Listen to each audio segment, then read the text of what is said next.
He had everything, except what really mattered. When his wife suffered a mysterious accident, he realized he was about to lose more than he ever imagined. A street kid uncovered a shocking truth that changed his life forever. Now he must face powerful forces to save her and reveal a secret that was never meant to be exposed. Before you dive into this story full of mystery and twists, don't forget to like and share so more people can experience this powerful journey. The alarm clock rang precisely at 5 a.m., as it had every day for the past 15 years. Robert Mitchell rose automatically, following his meticulously calculated routine. 15 minutes of exercise, 20 minutes in the shower, 10 minutes to dress in one of his impeccable Italian suits. By 5:45, he was already in the kitchen of his Upper East Side penthouse, sipping his coffee while reviewing the numbers from his holding company's latest acquisition. The housekeeper, Mrs. Jones, who had worked for the family for decades, watched him with a maternal look of concern. "Mr. Robert, Mrs. Hannah asked about you last night. She waited up late." Robert sighed, running his hand through the grey hair at his temples. Hannah, his wife of 20 years, was his opposite in almost everything. While he built empire after empire in the corporate world, she dedicated her life to art and volunteer work. Lately, they barely saw each other. "Did she leave any message, Jones?" "She said she'd spend the day at the New Dawn Institute, where she teaches art to the children. Said there's a special presentation this afternoon." Robert consulted his digital calendar. 3 meetings with shareholders, lunch with an influential politician, and a video conference with Chinese investors. Impossible. By 6:15, his driver was already waiting in the garage. During the drive to the office, Robert answered dozens of emails on his laptop. New York was waking up lazily, but the Mitchell empire never slept. His most recent acquisition, a luxury hospital complex, was causing some unexpected headaches. "Sir," called Anthony, his driver, "there's a protest in front of St. Luke's Hospital. Should I take a detour?" Robert looked up from his screen. A group of people was carrying banners, but he couldn't read the content. "No, keep going. I need to see this up close." Passing by the protest, he noticed they were hospital employees, protesting against mass layoffs. One woman in particular caught his attention, wavy brown hair, floral dress. For a moment, he thought he recognized Hannah, but it couldn't be. His wife would be at the institute with her art classes. Arriving at his office, his secretary was waiting with a stack of urgent documents. "Mr. Mitchell, the board is waiting in the meeting room, and your wife called 3 times this morning." 3 times? Robert frowned. Hannah rarely contacted him at work. "Yes, sir. She said it's important. Something about irregularities she discovered in—" "Robert," a deep voice interrupted her. It was Charles Walker, the chairman of the board. "We need you in the meeting now. The Chinese are online." Robert nodded, setting aside his concern for Hannah. Business couldn't wait. His life had always been like this: quick decisions, precise numbers, calculated strategies. There was no room for distractions. The meeting stretched on for hours. When it finally ended, it was already past 2 in the afternoon. His cell phone showed 5 missed calls from Hannah and a text message. "Robert, I need to talk to you urgently. I discovered something serious at the hospital. Please call me." Before he could return the call, his secretary burst into the room. "Mr. Mitchell, they called from Holy Cross Hospital. Your wife has been admitted to the emergency room." Robert's world stopped. For the first time in years, the numbers on his screen lost their meaning. In seconds, he was in the elevator, leaving behind a room full of stunned executives. In the car, on the way to the hospital, a strange sensation overcame him. Hannah's last words echoed in his mind. "I discovered something serious at the hospital."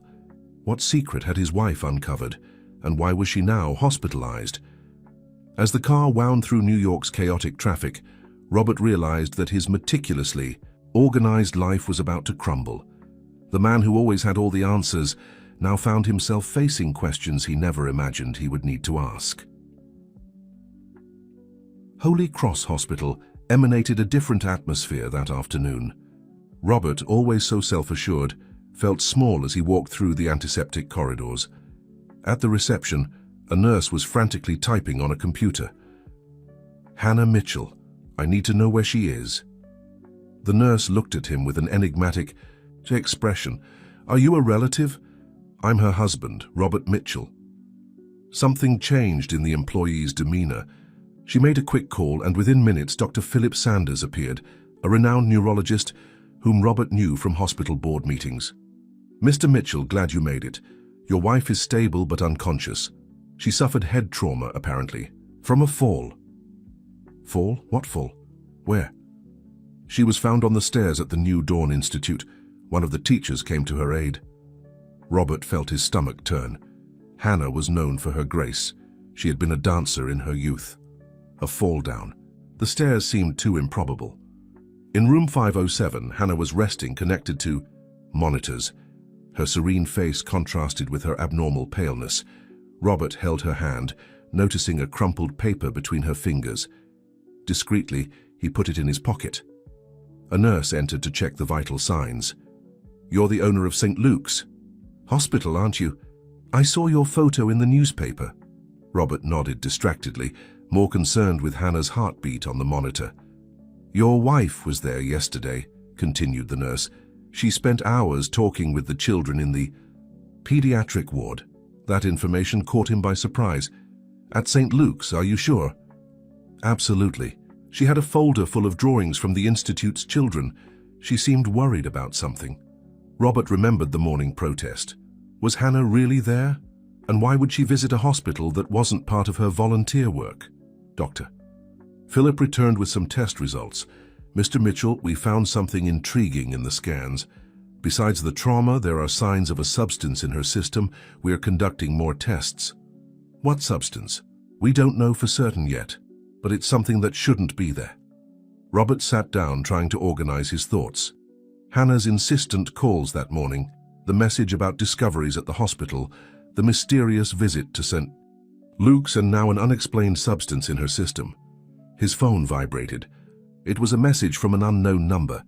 "I know what happened to your wife. Meet me at the New Dawn Institute. Come alone." At that moment, a girl of about 12 passed by the hallway in a wheelchair. Her eyes met Robert's, and she whispered something that chilled his spine. "Your wife knew too much." Before he could question the girl, a nurse quickly took her away. Robert tried to follow them, but they were swallowed by the hospital's movement. Returning to the room, he took the crumpled paper from his pocket. It was a page torn from a notebook, with Hannah's hurried handwriting. "Robert, if anything happens to me, look for Julia at the Institute. She knows about the children. Don't trust—" The message ended abruptly. Julia? Robert knew only one Julia, the coordinator at the New Dawn Institute, who had worked with Hannah for years. The businessman who had always controlled everything in his life now found himself in the middle of a puzzle where each revealed piece brought more questions than answers. He looked at Hannah, so vulnerable in the hospital bed, and for the first time in years he felt afraid. His corporate empire, his achievements, his power, none of that seemed important now. The only thing that mattered was discovering the truth, and for that he would need to dive into Hannah's world, a universe he had always considered too distant from his pragmatic reality. Dr. Philip returned with another disturbing piece of news. "Mr. Mitchell, we just received the preliminary results. The substance found in your wife's system, it's experimental, something that's not available on the market." Robert looked out the hospital window, watching New York prepare for nightfall. Somewhere in that concrete jungle, someone knew what had happened to Hannah, and he was determined to find out, even if it meant dismantling everything he had built.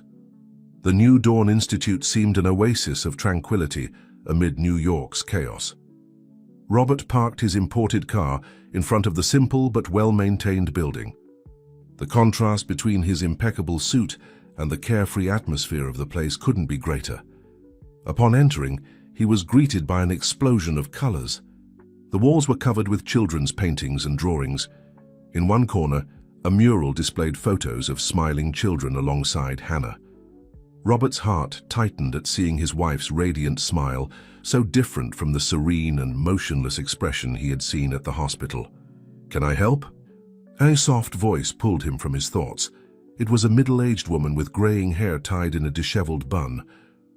I'm looking for Julia." The woman's expression subtly changed. "That's me. And you must be Robert, Hannah's husband." Robert nodded, surprised. "How?" "Hannah talked about you a lot," Julia interrupted, her tone a mixture of admiration and something Robert couldn't decipher. Sadness, perhaps. "Come with me. We have a lot to talk about." She led him to a small room at the back of the institute. The walls were a mosaic of children's drawings, event photos, and newspaper clippings. One in particular caught Robert's attention, a headline about the closure of a pediatric ward at St. Luke's Hospital. Julia noticed his interest. "That's where it all began," she said, sitting behind a desk cluttered with papers. Hannah was giving art classes to the hospitalized children when she noticed something strange. "Strange how?" Robert asked, feeling increasingly out of his comfort zone. Children mysteriously disappearing, sudden transfers to other hospitals, experimental, treatments without parental consent. Julia paused, studying Robert's reaction. "Your wife started investigating. She had a gift for getting children to open up, you know. They trusted her." Robert felt a lump in his throat. How many times had Hannah tried to share her concerns with him, only to be dismissed with a "not now, dear, I'm busy"? What exactly did Hannah discover, he asked, his voice hoarser than he would have liked. Julia sighed deeply. Her scheme involving tests of unapproved drugs on vulnerable children, orphans mainly, children that no one would claim if something went wrong. Robert felt his blood freeze. His hospital, his most recent acquisition, was involved in this? But why would they attack Hannah? Did she have proof? "She was close to getting it," Julia answered, opening a drawer and taking out a flash drive. "This contains everything Hannah discovered so far. Names, dates, records of suspicious transfers." When Robert extended his hand to take the flash drive, Julia hesitated. "Robert, you need to understand. This goes far beyond St. Luke's Hospital. There are powerful people involved. Politicians, businessmen." "I am powerful," Robert interrupted, his determination growing, "and I'll use every penny I have to uncover the truth and protect Hannah." At that moment, they heard a noise coming. From the hallway, Julia turned pale. "Quickly, take this and leave. Use the back exit. Don't trust anyone." Robert barely had time to put the flash drive in his pocket before Julia pushed him out of the room. As he hurriedly headed for the exit, he heard raised "I" voices coming from the direction he had come from. In the parking lot, he noticed two men in suits observing his car. Instinctively, he turned and walked in the opposite direction, blending in with the pedestrians on the sidewalk. His phone vibrated. It was a message from an unknown number. "The truth is closer than you think. Look for Dr. Oliveira at Central Hospital. He knows about Project Phoenix." Robert looked back. The men in suits were now talking to Julia at the entrance of the institute. She looked agitated. At that moment, Robert Mitchell, the ruthless businessman, the man who built an empire, faced on numbers and cold strategies, made a decision. He would dive headfirst into this mystery, no matter where it led him. He called a taxi and gave the address of Central Hospital. As the vehicle wound through New York's congested streets, Robert reflected on how his life had changed in just one day. Suddenly, the million-dollar contracts and corporate mergers seemed insignificant compared to what was at stake. The taxi stopped in front of Central Hospital. Robert paid the fare and, before getting out, looked at the flash drive in his hand. There was the key to unraveling the mystery that had put Hannah's life in danger, and perhaps the key to rediscovering the man he once was, before the business world swallowed him up. With determined steps, he entered the hospital, ready to confront Dr. Oliveira and the revelations that awaited him about the enigmatic Project Phoenix. Central Hospital was a human anthill. Hurried doctors, busy nurses, and anxious patients moved through the corridors in a chaotic ballet. Robert, accustomed to navigating the turbulent seas of the corporate world, felt strangely out of place in this environment. He approached the information desk, where a tired-looking receptionist was answering the phone. "Please, I need to speak with Dr. Oliveira," he said as soon as she hung up. The woman looked at him suspiciously. "Dr. Oliveira isn't seeing patients today. I can schedule an appointment for next week?" Robert hesitated. He couldn't wait that long. "It's an emergency." Life or death? Something in his tone must have convinced the receptionist. She sighed, looked around and spoke in a low voice. "5th floor, West Wing, but don't say I told you." Thanking her quickly, Robert headed for the elevators. As he rose, his cell phone vibrated again. Another message from the unknown number. "Be careful, the eyes of the Phoenix are everywhere." The doors opened on the 5th floor, revealing a quiet, dimly lit corridor. Robert walked cautiously, his footsteps echoing on the walls. Turning a corner, he almost collided with a man in a lab coat. "Excuse me, Robert Mitchell?" The man interrupted him, his expression a mixture of surprise and concern. "I'm Dr. Oliveira. I was expecting you." Before Robert could respond, the doctor pulled him into an empty room. "We don't have much time. What did Hannah tell you?" "Actually, not much," Robert admitted. "She's unavailable at the moment, but she mentioned something called Project Phoenix." Dr. Oliveira turned pale. "My God, she found out." He began pacing, back and forth, clearly agitated. "Mr. Mitchell, what I'm about to tell you could put our lives at risk. Are you sure you want to know?" Robert nodded firmly. "My wife is in a coma because of this. I need to know the truth." The doctor took a deep breath. Project Phoenix started as an initiative to develop revolutionary treatments for rare diseases in children. On paper, it was noble. In practice, he paused, looking nervously at the door. It turned into something monstrous. Vulnerable children being used as guinea pigs for experimental drug tests, falsification of results, bribing authorities. Robert felt his stomach turn.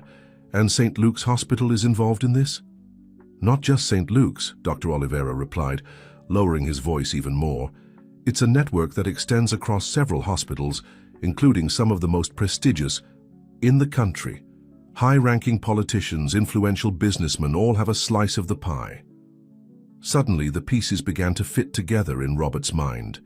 The hasty hospital acquisitions, the inexplicably high profits, the secret meetings with politicians. It all made terrible sense now. "Doctor, I need concrete evidence, something that can expose all of this." Dr. Oliveira hesitated for a moment, then went to a cabinet in the corner of the room. He took out a thick folder and handed it to Robert. "Here's everything I've managed to gather in the last few months. Patient records, suspicious financial transactions, compromising emails, but be careful, Mr. Mitchell. People have died for much less." Robert quickly leafed through the documents, his heart racing with each page. Names of colleagues, business, partners, even close friends appeared implicated in the scheme. Suddenly they heard footsteps approaching in the hallway. Dr. Oliveira turned pale. "Quick, hide!" Robert barely had time to hide behind a screen when the door opened. A familiar, deep voice filled the room. "Dr. Oliveira, we need to talk about certain information leaks." Robert's blood froze. He knew that voice. It was Charles Walker, the chairman of the board of his own company. Hidden, Robert heard the tense conversation between the two men. Veiled threats, mentions of accidents that could happen. When Charles finally left, Dr. Oliveira looked years older. "Mr. Mitchell," he whispered, "you need to get out of here now." Robert agreed, his mind a whirlwind of emotions and thoughts. As he quickly headed for the exit, a nurse approached him. "Mr. Mitchell, we have an urgent call for you from the ICU. It's about your wife." Robert's world seemed to freeze. With his heart in his throat, he picked up the phone, fearing what he might hear on the other end of the line. Robert's heart was racing frantically as he held the phone. On the other end, a nurse's calm voice echoed, "Mr. Mitchell, your wife is awake." A whirlwind of emotions invaded Robert. Relief, hope, anxiety, everything mixed in his chest. "How is she? Can I talk to her?" "She's stable, but a little disoriented," the nurse replied. "The doctors are doing some tests now. It would be better if you could come here as soon as possible." Robert thanked her and hung up, his mind working at full speed. Hannah was awake, but for how long would she be safe? With Dr. Oliveira's revelations still fresh in his memory, he knew he couldn't waste time. He hurriedly left Central Hospital, looking over his shoulder every few steps. The folder with Dr. Oliveira's documents weighed in his hands like it was made of lead. Every sheet inside was a ticking time bomb ready to explode and dismantle the empire he had helped build. In the taxi on the way to Holy Cross Hospital, Robert finally had a moment to breathe and reflect. How could he, such a meticulous and controlling man, not have noticed what was happening right under his nose? Guilt was eating away at him. While he worried about profits and acquisitions, his own company was involved in something so sinister. Arriving at the hospital, Robert went straight to Hannah's room. He paused at the door, took a deep breath and entered. Hannah was sitting up in bed, pale but alert. Her eyes lit up at the sight of him. "Robert," she whispered, her voice weak but full of emotion. He ran to embrace her, tears he didn't know he was holding finally falling. "Hannah, my love, I'm so sorry. I should have listened to you before." Hannah held his hands, her gaze intense. "Robert, we don't have much time. They'll try again." "Who? What exactly happened to you?" She looked nervously at the door before continuing. "I discovered something terrible at St. Luke's Hospital. Children disappearing, falsified medical records. When I started asking questions, I received threats. And then..." She hesitated, trembling slightly. "Someone pushed me down those stairs. It wasn't an accident." Robert felt a wave of anger and fear. "Hannah, I know about Project Phoenix. Dr. Oliveira told me everything." Hannah's eyes widened. "Oliveira, is he trustworthy?" "I believe so. He gave me documents, proof of what's happening." At that moment, they heard footsteps approaching the room. Hannah squeezed Robert's hand urgently. "Listen, there's more than just tests on children. They're using the project as a facade for something even bigger. Something related to a drug called Kronos. I don't know exactly what it is, but..." The door opened, interrupting her. It was Dr. Philip Sanders, the same neurologist Robert had met before. But now, seeing him in a new light, Robert noticed something different in his gaze. Something cold, calculating. "Mr. and Mrs. Mitchell, good to see you reunited," said the doctor, his tone artificially cordial. "We need to do a few more tests. On Hannah, if you could excuse us, Mr. Mitchell." Robert hesitated, looking at Hannah. She nodded subtly, her eyes conveying a clear message. "Go, find out more." Reluctantly, Robert left the room, but he didn't go far. He hid in a nearby corridor, watching. Minutes later, he saw Dr. Philip leave hurriedly, speaking on the phone in a low voice. "Yes, she's awake." "No, I don't believe she remembers everything, but we need to act quickly. The husband is involved now." Robert felt a chill run down his spine. The situation was even more serious than he had imagined. He returned to Hannah's room, finding her agitated. "Robert, you need to investigate this drug, Kronos. It's the key to everything, but be careful. Don't trust anyone at the hospital." He nodded, kissing her softly. "I'll find the truth, Hannah, and I'll get you out of here as quickly as possible." Leaving the room, Robert knew he was about to dive even deeper into this dangerous labyrinth of secrets and lies. The mention of the mysterious drug Kronos opened a new and intriguing avenue of investigation.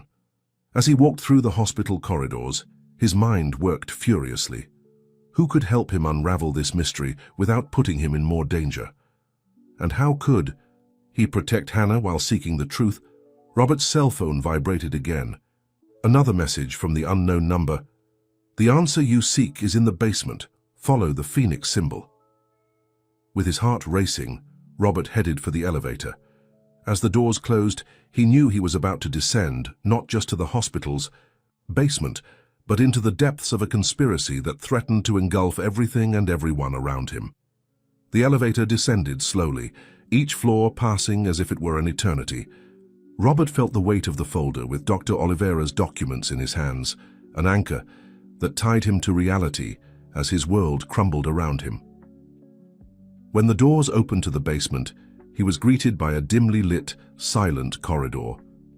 The air was heavy, a mixture of cleaning products and something else, something he couldn't identify.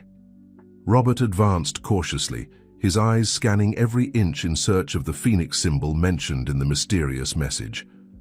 After a few minutes of searching, he finally saw it. A small stylized drawing of a phoenix, almost imperceptible, engraved on a door at the end of the corridor. Taking a deep breath, Robert turned the knob. The room was dark, illuminated only by the faint glow of several monitors. In the center, a solitary figure sat with their back to the entrance. When the door closed, the chair slowly rotated. "Welcome. Mr. Mitchell, I was wondering how long it would take for you to get here." Robert was paralyzed. The voice was familiar, but he couldn't believe what he was seeing. Sitting before him was Julia, the coordinator of the New Dawn Institute. "Julia? But how, why?" She smiled, a sad and tired smile. "Things are not always what they seem, Mr. Mitchell. Just as your corporate empire hid dark secrets, the Institute had its own." Robert approached, cautious. "Are you behind all this? Project Phoenix? The experiments on children?" Julia shook her head. "No, I'm not behind it. I'm trying to stop it. Just like Hannah." She stood up and walked to one of the monitors, typing quickly. Images began to appear. Children in hospital beds, complex graphs, chemical formulas. Project Phoenix started with good intentions, Julia explained. Innovative research to cure rare diseases in children. But then, someone discovered something unexpected. A compound that not only cured, but altered, enhanced. Robert frowned. Enhanced how? Increased cognitive capacity, improved physical strength, even a possible increase in longevity. They called it Chronos. The pieces of the puzzle began to fit together in Robert's mind. And let me guess, someone saw the profit potential in this. Julia nodded gravely. Exactly. Suddenly it wasn't about curing sick children anymore. It was about creating superhumans. Imagine the market value of a drug like that. Robert felt a chill. But what about the children? The ones who disappeared? Guinea. Pigs, Julia answered, her voice laden with sorrow. Orphans, street children, terminal patients whose parents were desperate for a miracle, all used in the name of progress. Robert leaned on a nearby table, feeling the weight of each revelation. And Hannah discovered all this. Yes, confirmed Julia. She began noticing strange patterns in the children she visited, unusual behaviors, sudden abilities. When she started asking questions, they tried to silence her, Robert completed, anger bubbling in his chest. Julia approached, placing a hand on his shoulder. "Mr. Mitchell, I know all this is a shock, but we need your help. Hannah trusted you, and now, more than ever, we need someone with your resources and connections." Robert looked at the monitors, at the images of innocent children being used as guinea pigs. He thought of Hannah, how she always saw the best in people, how she always fought for the most vulnerable. And then he thought of himself, how he had become so obsessed with profits and power that he became blind to what really mattered. "What do I need to do?" he asked, his voice firm and determined. Julia smiled, a flash of hope in her eyes. "First, we need to ensure Hannah's safety. Then we'll expose all of this, but it won't be easy. We're dealing with powerful people willing to do anything to keep their secrets." At that moment, an alarm sounded on the monitors. Julia ran to check. "Oh no," she murmured. "They're moving Hannah. They're trying to transfer her to another facility." Robert's heart raced. "We have to stop them." Julia nodded, typing furiously. On the keyboard. "I'll try to block the system, buy us some time, but you need to go there now." Robert didn't need to be told twice. He ran to the door, adrenaline pulsing through his veins. As he climbed the emergency stairs 2 at a time, he knew he was about to face the greatest challenge of his life. It was no longer about business or profits. It was about doing the right thing, about saving innocent lives, and above all about saving the woman he loved. Time was running out, and Robert knew that every second counted. As he approached Hannah's floor, he prepared to face whoever was behind this sinister plot. The calculating businessman had been left behind. In his place emerged a man determined to uncover the truth, whatever the cost. Robert burst into the corridor of Hannah's room, breathless and determined. The sound of raised voices and the squeak of metal wheels echoed through the air, increasing his urgency. Turning the corner, he encountered a scene that froze his blood. 2 burly men dressed as nurses were pushing a stretcher where Hannah lay, apparently unconscious. Dr. Philip Sanders walked alongside, consulting a clipboard and giving orders. In a low voice. "Stop!" shouted Robert, running toward them. "What do you think you're doing?" Dr. Philip turned, his expression a mixture of surprise and irritation. "Mr. Mitchell, your wife needs to be transferred to a specialized unit. It's for her own good." Robert positioned himself in front of the stretcher, blocking the path. "I'm not going to let you take her anywhere." The fake nurses exchanged glances, their hands moving slowly toward their pockets. Robert perceived the imminent danger, but stood firm. "Think carefully about what you're doing, Mitchell," said Dr. Philip, his voice now laden with threat. "You have no idea what's at stake here." "I know exactly what's at stake," Robert countered. "I know about Project Phoenix, about Kronos. I know what you've been doing with those innocent children." The mention of Kronos made Dr. Philip turn. Pale, he made a subtle gesture to the nurses who began to approach Robert. At that moment, as if responding to a silent call, Hannah opened her eyes. "Robert," she murmured, her voice weak but audible. The distraction was enough. One of the nurses advanced, trying to grab Robert, but years of judo practice, a hobby he had neglected in recent times, came to the surface. With a fluid movement, Robert dodged the attack and took down the man. The other nurse pulled something from his pocket, a syringe. Robert recognized the immediate danger. Dodging, he managed to disarm the aggressor, but in the process the syringe fell and broke on the floor. Dr. Philip, seeing the situation slip out of control, tried to flee, but Robert was faster, grabbing him by the lab coat. "It's over, Philip. We have all the evidence. Project Phoenix, the illegal experiments, everything." The doctor, cornered, began to babble. "You don't understand, Mitchell. This is bigger than all of us. Kronos, it's the future of humanity."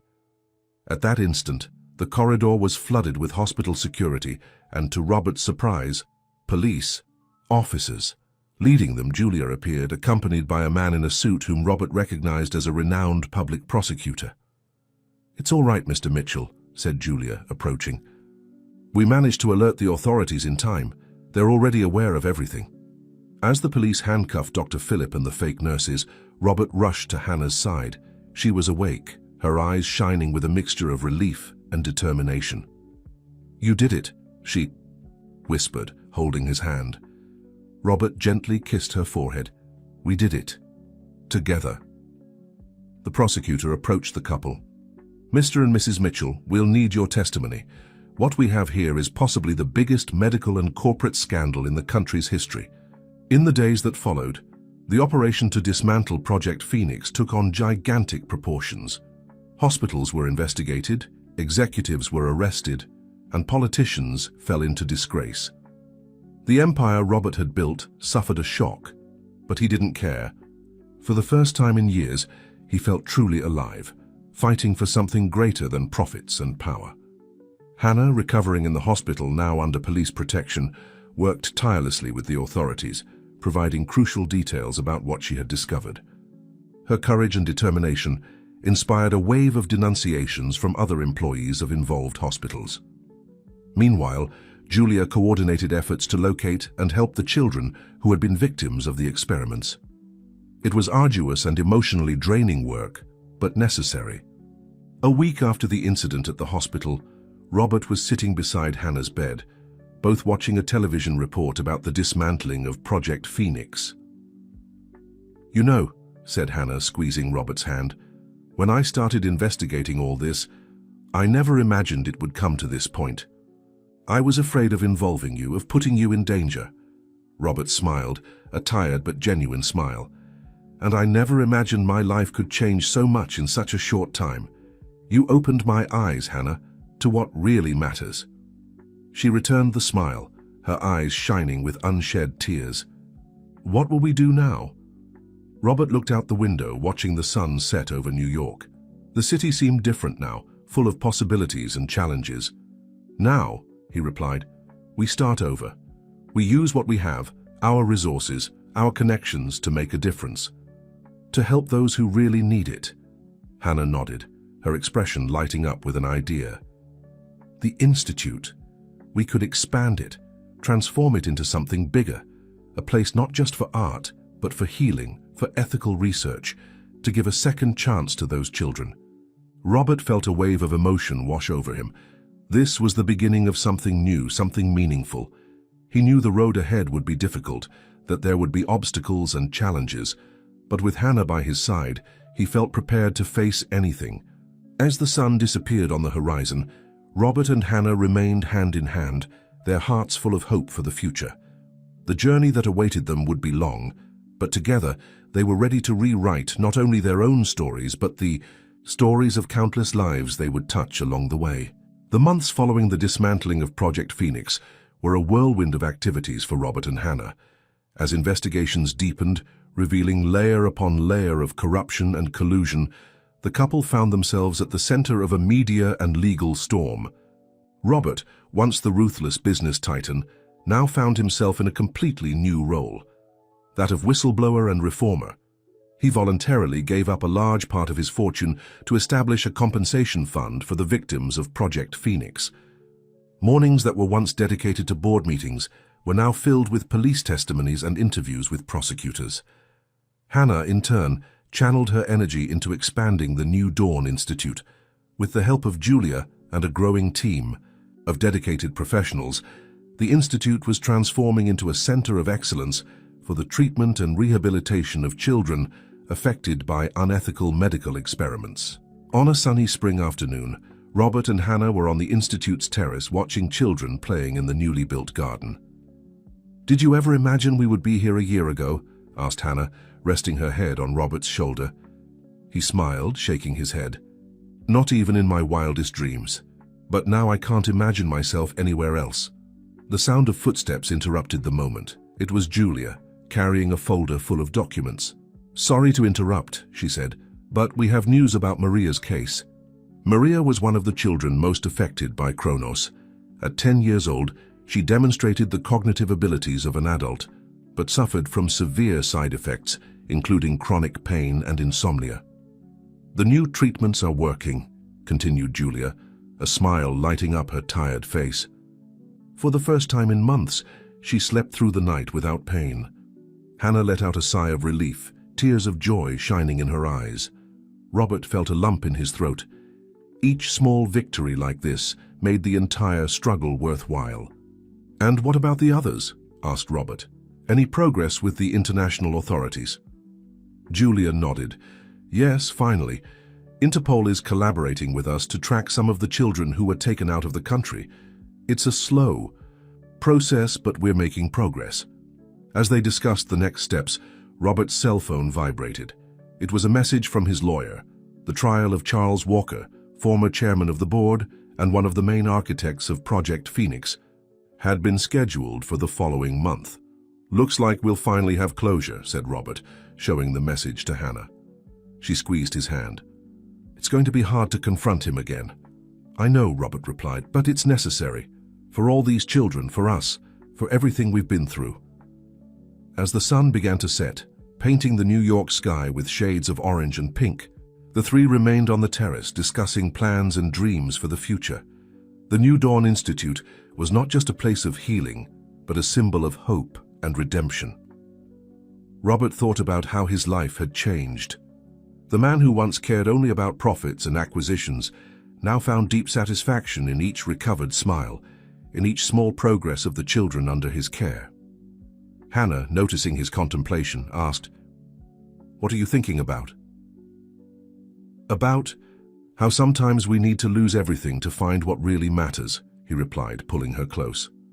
That night, as the city fell asleep, the New Dawn Institute remained awake, a beacon of hope shining in the darkness. Robert and Hannah knew that the path ahead would still be long and challenging, but together, with the strength of their love and the determination to make a difference, they were ready to face any obstacle. Their story, which began with secrets and betrayals, was now transforming into a testament to the power of truth and compassion. And as the stars shone over New York, Robert and Hannah sealed their renewed commitment to each other and to the mission they had embraced with a kiss, full of promises for the future. The day of Charles Walker's trial dawned cloudy, as if the sky itself reflected the tension that hung over the city. Robert adjusted his tie in front of the mirror, his eyes meeting Hannah's in the reflection. "Ready?" she asked softly, placing her hand on his shoulder. Robert nodded, though his stomach was in knots. As ready as I can be.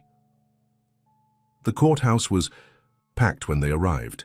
Journalists jostled at the entrance, eager for a statement from the couple who had dismantled one of the country's biggest medical scandals. Robert and Hannah passed by them in silence, hand in hand, focused on the task ahead. Inside the courtroom, the air was charged with expectation.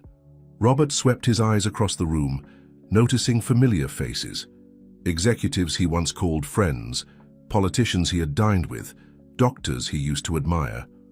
All there, some as defendants, others as witnesses, but all part of a web of lies that he had helped, even if unconsciously, to weave. And then he saw him. Charles Walker, sitting beside his lawyers, seemed to have aged decades since the last time they met. His eyes, once full of confidence and ambition, were now opaque, burdened with the weight of his crimes. The judge entered, and everyone rose. When the trial began, Robert felt as if he were living in a strange, distant dream. He heard testimony after testimony, each revealing more details about the extent of Project Phoenix and Walker's involvement. Then it was his turn. Robert walked to the witness stand, feeling the weight of all eyes on him. As he took the oath, his eyes met Hannah's. In the audience, she smiled encouragingly, and he felt a wave of strength wash over him. "Mr. Mitchell," the prosecutor began, "can you tell us how you discovered Project Phoenix?" Robert took a deep breath and began to speak. He told about Hannah's investigation, about the missing children, about the Kronos drug. He spoke about his own blindness, about how he was so focused on expanding his empire that he ignored the signs that something was wrong. "I should have realized," he said, his voice laden with emotion. "It was right in front of me, but I chose not to see." Walker's defense attorney rose for cross-examination. "Mr. Mitchell, isn't it true that you financially benefited from St. Luke's hospital operations for years?" Robert felt a pang of guilt, but answered firmly, "Yes, it's true, and it's something I'll have to live with for the rest of my life. But when I discovered the truth, I chose to do the right thing." The trial stretched on for weeks. Each day brought new revelations, new horrors about what had been done in the name of profit and progress. Robert and Hannah were present at every session, determined to see justice done. Finally, the day of the verdict arrived. The courtroom was completely silent as the judge began to read the sentence. "Charles Walker, this court finds you guilty of all charges." A collective gasp ran through the room. Robert felt Hannah squeeze his hand, silent tears streaming down both their faces. It was the end of a dark chapter, but also the beginning of something. As they left the courthouse, they were met by a crowd of reporters and cameras. Robert looked at Hannah, who nodded encouragingly. It was time to speak. "Today justice was served," he began, his voice firm. "But our fight doesn't end here. There are children who still need help, families who need support. The New Dawn Institute will continue its work, and we invite all of you to join us in this mission." As the cameras flashed and questions were hurled, Robert felt a sense of peace he hadn't experienced in a long time. The road ahead was still long, but for the first time, he truly felt on the right path. That night, back at the Institute, Robert and Hannah walked through the quiet corridors. They stopped in front of a mural covered with drawings and photos of the children they were helping. "You know," said Hannah, looking at the images, "sometimes I wonder if all this was worth it. All the suffering, all the fear." Robert embraced her from behind, resting his chin on her shoulder. "Look at these faces, Hannah. For these children, it was worth every second. And for me, you saved me. From myself, from the person I was becoming." They stood there, embraced, contemplating the future they had chosen. A future of healing, of redemption, of hope. And as night fell over New York at the New Dawn Institute, a new story was just beginning. Summer came to New York with unexpected intensity, bringing with it not only the heat, but a wave of changes for the New Dawn Institute. 6 months had passed since Charles Walker's trial, and the world seemed to spin at a different rhythm for Robert and Hannah. On that sunny January morning, the couple walked through the corridors of the Institute, now almost unrecognizable after the expansions and renovations. The walls, once white and sterile, now exploded with vibrant colors, with murals painted by the recovering children themselves. "Dr. Mitchell, Mrs. Hannah," an excited voice called to them. It was Maria, the girl who had suffered so much from the effects of Kronos. Now at 11 years old, she ran toward them, her eyes shining with excitement. "Come see, the therapeutic garden is blooming."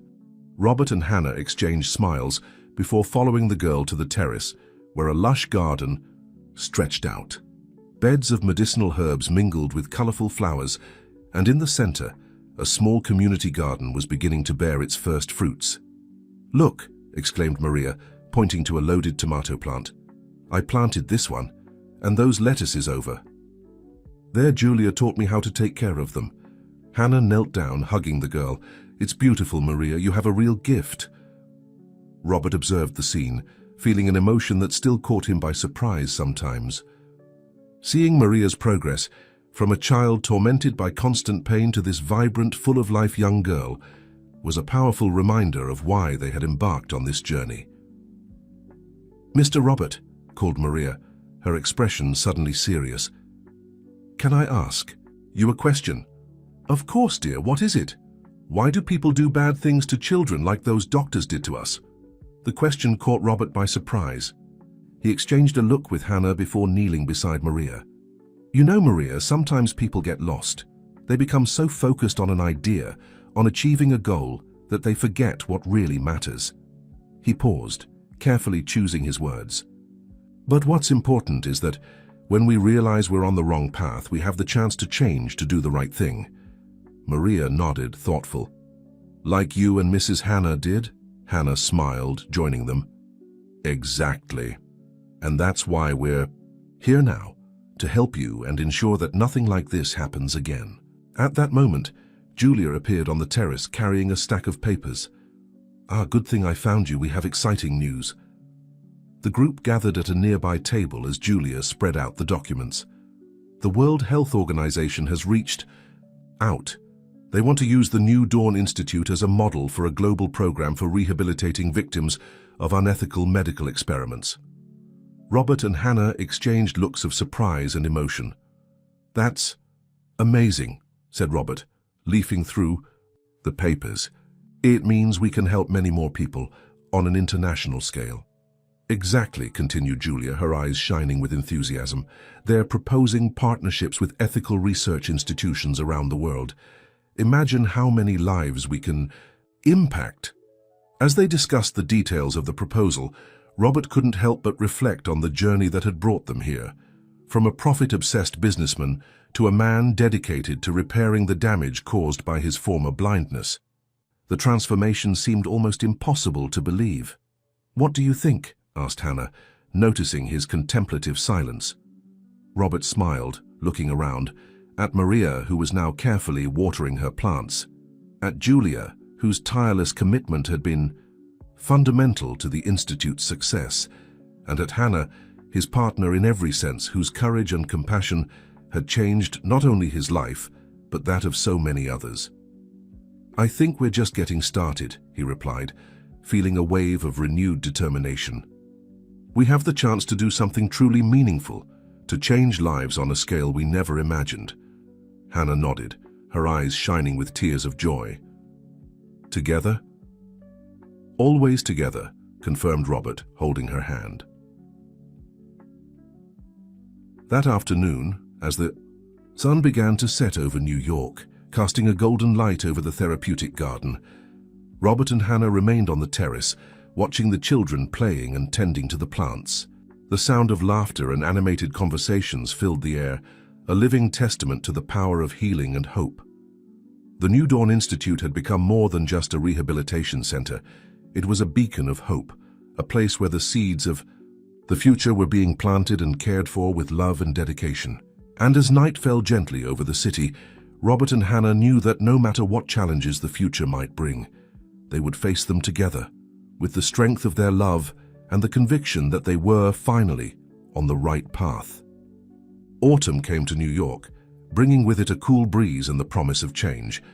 At the New Dawn Institute, preparations for the International Conference on Medical Ethics were in full swing. Robert and Hannah had spent months organizing the event, which would bring together experts from around the world to discuss the aftermath of the Project Phoenix case and establish new global standards for research involving human beings. On the eve of the conference, Robert was in his office reviewing his opening presentation when he heard a soft knock on the door. "Come in," he called, expecting to see Hannah or Julia. To his surprise, it was Maria who entered, carrying a colorful folder. The girl, now 12 years old, had become a constant presence at the institute, not just as a recovering patient but as a young leader among the other children. "Mr. Robert," she began, her voice mixing nervousness and determination, "I wanted to show you something before tomorrow's conference." Intrigued, Robert gestured for her to sit. Maria opened the folder, revealing a series of carefully organized drawings and texts. "Me and some of the other children. We prepared this. It's our story, you know, about what happened to us in Project Phoenix and how the Institute helped us." Robert leafed through the pages, feeling a lump in his throat. The drawings were vivid, some showing painful scenes of experiments and isolation, others depicting moments of healing and hope at the Institute. Each page was accompanied by short texts, honest and moving accounts of the children's experiences. "Maria, this is incredible," he managed to say, fighting against emotion. "Did you do this by yourselves?" The girl nodded, a flash of pride in her eyes. "Mrs. Hannah helped us a little with the organization, but the stories and drawings are all ours. We would like this to be shown at the conference, so people understand, you know? Not just the numbers and facts, but what it was really like for us." Robert looked at Maria, seeing no longer the frightened child who arrived at the Institute months ago, but a brave young girl determined to give voice to her experience and that of her friends. "So of course we'll include this," he said, placing his hand on her shoulder. "In fact, I think we should do more than that. How about if you and some of the other children presented this personally at the conference?" Maria's eyes widened. "Really? You think we can?" "I'm sure of it," Robert smiled. "Your voices are the most important in this whole story." That night during dinner, Robert shared the idea with Hannah. She listened attentively, her eyes shining with a mixture of pride and concern. "Do you think they're ready for this?" asked Hannah. "It will be significant exposure." Robert nodded. "I think it's exactly what they need. A chance to be heard, to transform their pain into something positive." The next morning, the Institute's auditorium was packed. Journalists, doctors, researchers, and authorities from around the world crowded in, eager for the start of the conference. Robert took the stage, feeling the weight of all eyes on him. "Good morning, everyone," he began, his voice firm. "We are here today not just to discuss policies and procedures, but to remember the real reason behind all this effort, the lives that were affected." He paused, looking at Hannah in the front row, who nodded encouragingly. "Therefore, before we begin with the formal presentations, I would like to invite some very special people to share their stories with you." A murmur of surprise ran through the audience when Maria and 4 other children took the stage. With voices sometimes trembling but full of courage, they began to share their experiences, showing the drawings and reading excerpts from their accounts. The silence in the auditorium was palpable. Many of those present, accustomed to dealing with cold statistics and reports, found themselves confronted with the raw and emotional reality of the victims of Project Phoenix. When the children finished, there was a moment of stunned silence, followed by a wave of emotional applause. Robert saw tears in the eyes of many present, including tough journalists and normally impassive executives. He returned to the microphone, his own voice choked with emotion. "This is why we're here, not just to correct mistakes of the past, but to ensure a future where no child has to go through something like this again." As the conference progressed, Robert felt that something fundamental had changed. The discussions that followed were no longer just about regulations and protocols, but about compassion, ethics, and the responsibility to protect the most vulnerable. At the end of the day, exhausted but deeply satisfied, Robert found Hannah backstage. She hugged him tightly without saying a word. It wasn't necessary. Both knew they had witnessed the beginning of real change.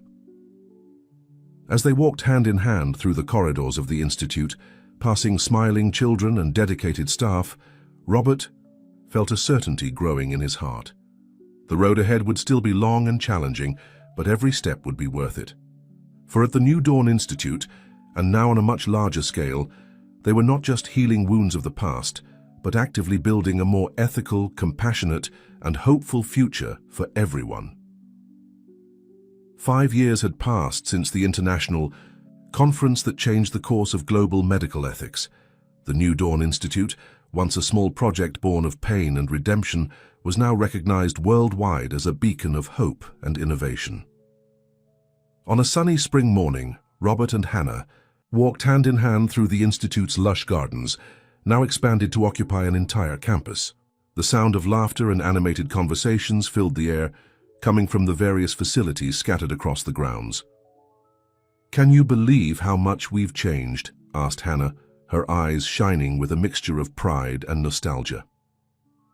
Robert smiled, gently squeezing her hand.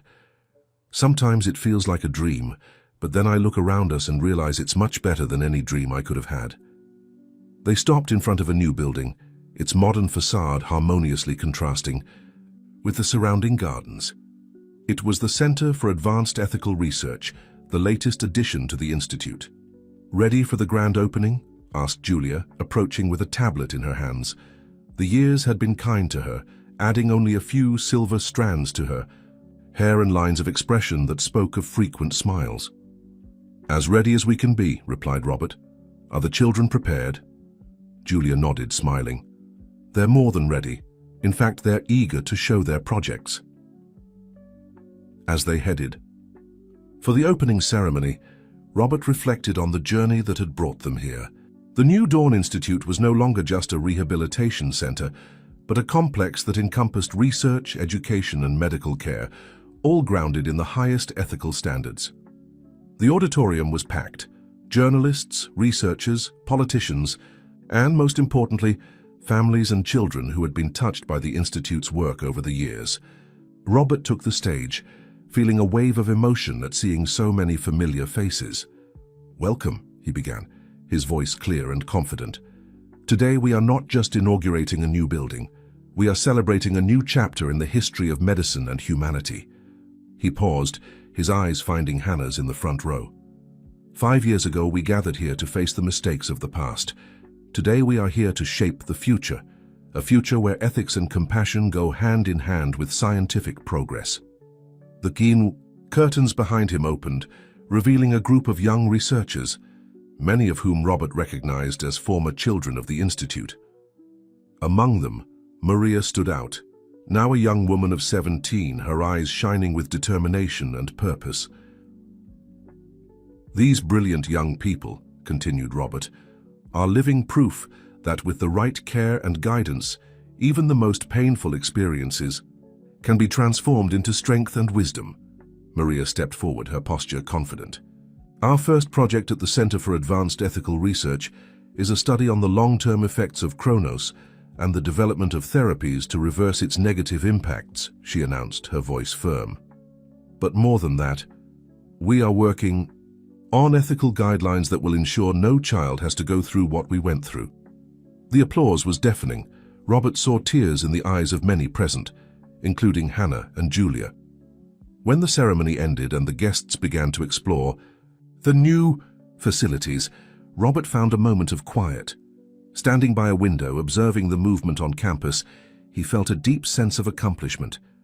Hannah joined him, intertwining her fingers with his. "What are you thinking about?" she asked softly. Robert smiled, pulling her close. "I'm thinking about how a single act of courage can trigger a wave of change. Your act of courage, Hannah, brought us here." She rested her head on his shoulder. "It was our journey, Robert. Together." As the sun began to set, casting a golden glow over the New Dawn Institute, Robert and Hannah remained there, embraced, contemplating the future they had helped build, a future of hope, ethics, and infinite possibilities. And so, dear listeners, we come to the end of this exciting journey with Robert and Hannah. But remember, Every story of overcoming and transformation, like that of the New Dawn Institute, inspires us to be agents of change in our own lives and communities. If this narrative touched your heart, we invite you to continue exploring equally powerful stories on our channel. We've prepared a special playlist with inspiring accounts of real people who, like Robert and Hannah, dared to make a difference. You can find it by clicking on the link to your left. Don't forget to subscribe to our channel and leave your like on this video. Your participation motivates us to continue bringing content that not only entertains but also inspires and provokes important reflections. And you, what change would you like to see in the world? What act of courage are you waiting to perform? Share your thoughts and inspirations in the comments below. Together, we can create many new dawns in our lives and in the world around us.